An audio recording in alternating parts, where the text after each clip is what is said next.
আলোচনা করার জন্য আমরা এখন শুনবো। এখন আসবেন হলেন বাংলাদেশ সুপ্রিম কোর্টের আইনজীবী, সিনিয়র আইনজীবী ব্যারিস্টার মেহেদী হাসান। আমি ওনাকে সবুজ অনুরোধ জানাচ্ছি আইন সম্পর্কে কিছু বিস্তারিত আলোচনা করার জন্য।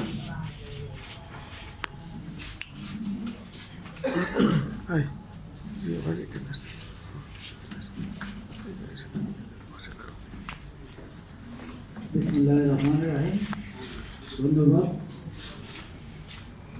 আজকের সবার সম্মানিত সভাপতি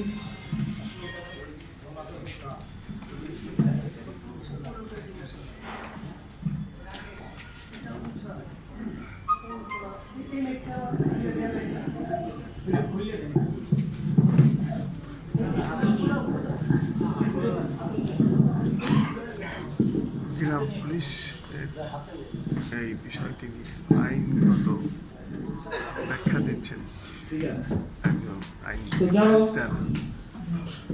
আমরা এতক্ষণ শারমিন আপা, জিয়াউল হক ভাই, আমাদের পূর্বতন বক্তা অনেক গুরুত্বপূর্ণ এবং হৃদয় বিদারক ঘটনার বর্ণনা শুনলাম। এটা আসলে দুঃখজনক এবং অত্যন্ত মর্মান্তিক যে দীর্ঘদিন যে পুলিশ ভাইয়েরা, গ্রাম পুলিশ ভাইয়েরা সরকারের একটা পাঠ হয়ে কাজ করছেন, কিন্তু তারা বেতনের বৈষম্য শিকার হচ্ছেন। যে বৈষম্যের জন্য গত জুলাই মাসে এত বড় আন্দোলন হলো, সেই আন্দোলনের পরেও গ্রাম পুলিশের ভাগ্যে আকাশের সেই মেঘের ঘন ঘটা কাটলো না, এটা দুঃখজনক।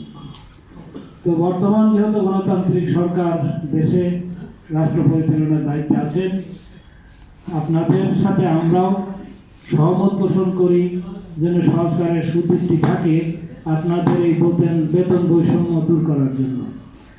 আর এই বিষয়ে কথা বলতে গেলে গ্রাম পুলিশের এই মামলাটার প্রথম পরিচালনা 19 সালে যে রায়টা পান, সেই রায়টা কিন্তু রায়ের সাথে আমার বড় ভাই ব্যারিস্টার নওশার আলী মোল্লা জড়িত ছিলেন।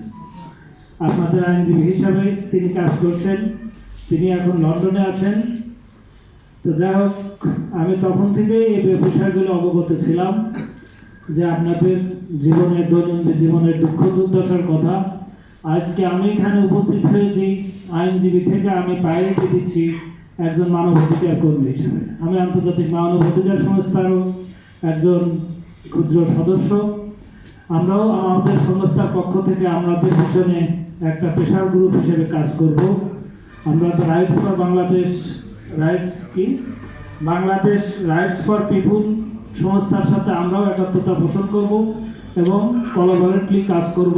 সবাই সবার সাথে রিসিপ্রোকাল পদ্ধতিতে যেন সবাই আপনাদের পাশে থাকতে পারে, সেই আশা ব্যক্ত করছি।